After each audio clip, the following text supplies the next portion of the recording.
esse é o capítulo do dia. Se você gosta da novela Sim a Moça, se inscreva no canal e ative o sininho. Vamos ao vídeo. Bastião, Bentinho e Justo estão conversando e o Bastião diz que ouviu o barão dar ordens para o capitão do mato atirar em quem tentasse entrar na casa. E o Justo pergunta se o Bastião teria coragem de dizer aquilo na frente do delegado. Enquanto o barão e os amigos do barão chegam na casa do Fontes.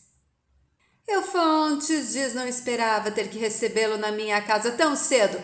E o barão diz, eu também não esperava ter que um dia voltar a esta casa. Mas, devido às notícias que recebi desde que desci do trem sobre o que aconteceu na minha fazenda, e o barão mostra o jornal do Augusto e diz, bem, achei que deveria vir tirar algumas dúvidas a respeito do que aconteceu. Trouxe os amigos como testemunhas da nossa conversa. Quero dizer que sinto muito o que aconteceu com Ricardo, meu caro Fontes, apesar de considerar um atrevimento da parte dele ir na minha casa sem ser convidado, sendo que as portas da minha casa não estão mais abertas aos Fontes. Inês, furiosa, diz isso não dá ao senhor o direito de atirar no Ricardo, ainda mais pelas costas. Rodolfo diz, calma, mamãe. Fontes diz, calma. Inês diz, é isso mesmo que ouviram? Se a minha família não é bem-vinda na sua casa, senhor barão, a sua família não é bem-vinda na minha casa. Inês enfrenta o barão. Fontes diz, calma, Inês. E o barão diz, antes de mais nada, eu gostaria de dizer que eu vim saber como o Ricardo está. Inês, furiosa, diz, o Ricardo está em uma cama com um furo nas costas causado pela bala que saiu da arma de um assassino que é seu empregado na sua fazenda. Fontes diz, calma, Inês. Rodolfo diz, vai para dentro, mamãe. Inês diz, não, eu vou ficar aqui. Eu quero ouvir as explicações do senhor barão. E o barão diz, a senhora está pensando que eu mandei o capitão atirar no seu filho? Inês diz, um homem que mantém um assassino a seu serviço, eu posso esperar qualquer coisa. Barão, diz, os senhores estão de prova que eu tentei me explicar, mas é impossível. Coutinho diz, é melhor o barão e o Dr. Fontes conversarem a sós. Inês diz, não na minha casa. Fontes diz, pode falar o que venho falar, barão, se explique. Barão diz, outro dia atrás, eu e Rodolfo brigamos na tipografia do senhor Augusto. Rodolfo diz, o que isso tem a ver com a nossa conversa? Barão diz, pela maneira de respeitosa que você me tratou, eu lhe pergunto, que atitude eu tomei contra o senhor naquela ocasião, hein? Além de lhe responder à altura, nenhuma. Mais uma vez engoli suas ofensas pacificamente. Rodolfo diz, o senhor naquela ocasião estava exigindo ver a carta de alforria do Rafael sem ter autoridade para isso. Aliás, o senhor nessa cidade é apenas um cidadão comum, como todos nós. Tem que parar de se comportar como se fosse dono e senhor de tudo e de todos. Barão diz, no caso do Ricardo, meu amigo Fontes, eu quero lhe dizer que eu nunca poderia imaginar que ele iria à minha fazenda na minha ausência para discutir sobre essa mina d'água. Sempre esteve nas minhas terras, mas na sua escritura consta como se fizesse parte das suas terras. Fontes diz, a minha escritura está correta, aquela mina d'água nos pertence realmente. Pode averiguar, barão diz, não será necessário, mandarei os meus empregados mudarem essa cerca imediatamente e pagarei as despesas médicas do tratamento do seu filho Ricardo. Lamento o sofrimento de vocês e não posso fazer mais do que isso. E por último, quero lhe assegurar que as minhas ordens foram para que o capitão e os homens dele vigiassem a senzala para os meus escravos não fugirem. Não dei ordens para atirar em ninguém, a não ser no irmão do Quilombo. Por isso lhe peço desculpas e lhe asseguro que vou apoiar todas as medidas que o senhor tomar contra o capitão do mato. Não contratei para ele atirar em um homem branco em frente à minha casa. Muito menos no seu filho, que, me perdoe a franqueza, ele não regula muito bem da cabeça. Inês já falou tudo o que tinha a dizer, vá embora da minha casa. Antes que eu lhe diga quem é que não bate bem da cachola. No armazém do Manuel, Rafael, os amigos do barão Augusto estão conversando com o Manuel.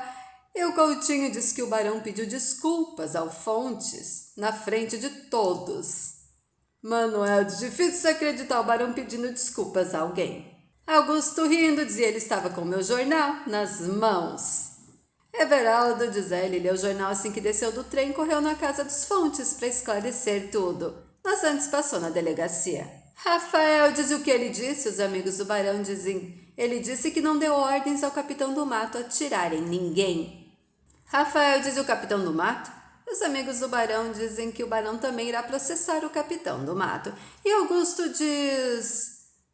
Estamos falando do barão como se ele fosse inocente porque pediu desculpas aos Fontes. Rafael diz, estou com pena do capitão do mato.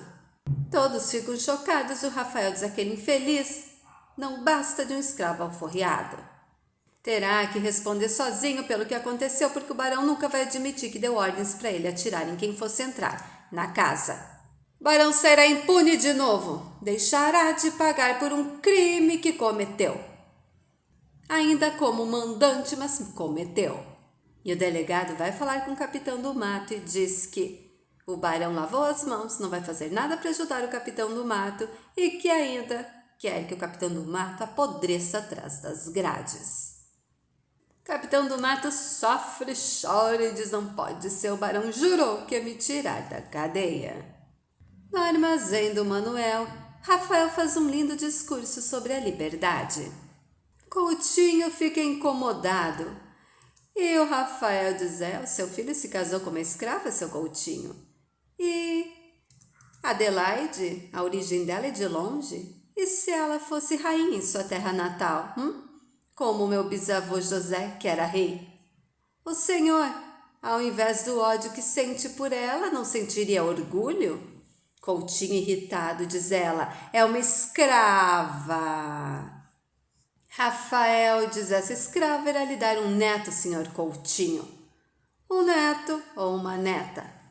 Coutinho furioso diz, eu não terei neto nenhum e não vou mais ficar ouvindo esse desaforo. Coutinho fica furioso, enquanto o capitão do mato, furioso, diz, se o barão fizer isso, eu mato ele. Eu me vingo do barão. O delegado vai conversar com Fontes e o Fontes diz, eu não sei o que fazer, o barão esteve aqui, me garantiu que não autorizou e nem mandou o capitão do mato atirar em ninguém que fosse na fazenda. E o delegado diz, eu posso dar um fim nesse capitão do mato, ninguém sentirá falta. Fontes diz, eu não acredito nisso. E o delegado diz, o barão aceitou de boa vontade essa história da mina d'água que alguém inventou, né? E o Fontes diz, o barão e o meu filho discutem há tempos a história da mina d'água. Delegado diz, não sou idiota, meu amigo. Sou seu amigo, mas não sou trouxa. Apesar do que Augusto escreveu no jornal, toda a cidade e eu sabemos que o seu filho foi na fazenda ver a baronesa. Fontes diz, nunca mais repita isso. O delegado diz, o fato terá que constar nos autos se o inquérito seguir adiante. Enquanto Bentinho, Justo e Rodolfo estão conversando, o Justo diz que o Bastião diz que se precisar, ele diz para o delegado que o barão deu ordens para o capitão do mato atirar, sim, em quem fosse na fazenda. Rodolfo diz, só valeria o testemunho do Bastião se do outro lado não fosse o barão de Araruna. Bentinho diz, é melhor Bastião ficar quieto, senão vão dizer que foi ele que atirou do senhorzinho Ricardo. Rodolfo diz, o Ricardo é uma múmia, Justo diz, ele só queria ajudar o senhorzinho. Rodolfo diz, ele estragou tudo, foi isso que ele fez. Enquanto Inês está cuidando do Ricardo, o Ricardo diz que só vai comer se o Rodolfo fizer as pazes com ele. Inês diz que vai falar com o Rodolfo, porque eles estão se comportando como duas criancinhas mimadas. E o Ricardo pede para Inês dar um jeitinho de levar a Ana para visitar ele. E na casa da Juliana e Frei José estão conversando enquanto o Rafael está trabalhando. E a Juliana fala do Mário alto para o Rafael ouvir. O Frei José pergunta como estão as coisas entre a Juliana e o Rafael. E a Juliana diz que o Rafael não dá a mínima por ela estar se aproximando do Mário, que parece que ele está gostando, isso sim. E o Frei José diz que essa história está indo longe demais, porque a Juliana está usando o Mário para fazer ciúmes para o Rafael. E a Juliana diz que gosta do Mário, que ele é muito bonzinho e está ajudando muito o Augusto, mas ela não sabe o que fazer da vida. E o barão chega em casa e diz: Cândida e sim, a moça, vamos conversar. Cheguei na cidade, li o jornal, ouvi comentários, agora eu quero ouvir a versão das duas. Cândida diz: o que você ouviu, Ferreira? E o barão pega o jornal, mostra para Cândida e diz: fui obrigado a ir na casa dos Fontes e pedir desculpas pelo que aconteceu e encerrar o assunto da mina d'água. Hoje mesmo vou mandar mudar a cerca de lugar. E a Cândida fica aliviada porque ninguém comentou sobre o Ricardo ter ido lá para ver ela. Cândida diz: fico feliz e aliviada. Barão diz: espero que aquele infeliz não arrume outro motivo para voltar aqui, Cândida. Eu fui clara aos Fontes, não quero nenhum deles na minha casa. Estamos entendidos? Sim, a moça disse: sim, papai. Cândida lê o jornal e diz: o senhor Augusto foi fiel ao que aconteceu, foi exatamente isso. Barão diz: não há nada a acrescentar? Cândida diz: não. E o barão diz: nem o fato do Fontes e Rodolfo terem vindo aqui na minha ausência? Cândida diz: eles passaram a noite em claro, cuidando do Ricardo que estava sendo atendido pelo médico. Barão diz: espero que você tenha um bom senso de não ter deixado a nossa filha sozinha com Rodolfo. Sim, a moça diz: eu não fiquei sozinha com ele, papai. Sua desconfiança me ofende, sai. Cândida diz: eu acho que o senhor não se deu conta da gravidade do que aconteceu aqui. Eu e sua filha passamos mal bocados, e o barão diz: eu imagino. Cândida diz: eles nos odeiam, Ferreira. O doutor Fontes e a mulher dele principalmente, não podemos culpá-los por isso. E o barão diz: melhor assim. E na tipografia, Mário chega da cidade vizinha e entrega o dinheiro da venda dos jornais para Augusto. Augusto agradece e diz: fazia tempo que não vendíamos tantos jornais. Mário diz: preciso ir embora. Juliana convida o Mário para jantar e o Mário diz que não pode, porque o pai dele estava esperando. E vai embora. E a Juliana diz que vai acompanhar o Mário. O Mário pergunta onde o Rafael está e a Juliana diz que não sabe. Juliana diz: eu quero lhe agradecer por tudo que você tem feito pelo meu avô. Mário diz: não há o que agradecer. O seu avô tem me ensinado muito. Juliana diz: mas ele não pode pagar pelos seus serviços, não, o que é justo. E o Mário diz: o meu pagamento é o seu sorriso. E no armazém, Rafael e Rodolfo estão conversando. E o Rafael diz: o barão sabe o que faz, foi na delegacia, assinou embaixo da conduta do delegado, endossou as queixas que seu pai fez contra o capitão e depois foi à sua casa pedir desculpas. E levou consigo os fazendeiros importantes como testemunhas. Rodolfo diz: ele jogou a culpa no capitão e lavou as mãos. Rafael só faltou dizer que concordou com a surra que deram no capitão. Rodolfo diz: eu não entendo porque os escravos não fugiram. E o Rafael diz: trocaram a liberdade pela vingança. Preferem castigar o capitão do que fugir. E eles estão esperando o irmão do Quilombo, é claro. Rodolfo diz: precisamos fazer o irmão do Quilombo entrar na fazenda Araruna em segurança. Rafael diz: ora essa? Pensei que tinha desistido. E o Rodolfo diz: eu tenho a chave da senzala, agora mais do que nunca tenho motivos para salvar aqueles escravos. Enquanto sim, a moça e o pai estão conversando, sim, a moça chora e diz que nunca mais será como era antes, que os Fontes não vão aceitar o casamento dela com Rodolfo e que ela queria ir embora dali. E a Bades: não importa, você continuará sendo a filha do barão. E o melhor é você esquecer o Rodolfo. Sim, a moça diz que ama o Rodolfo, que o Rodolfo a ama. E a Bades: mas os pais dele não vão aceitar esse amor também, assim como o seu não aceita. Sim, a moça sofre.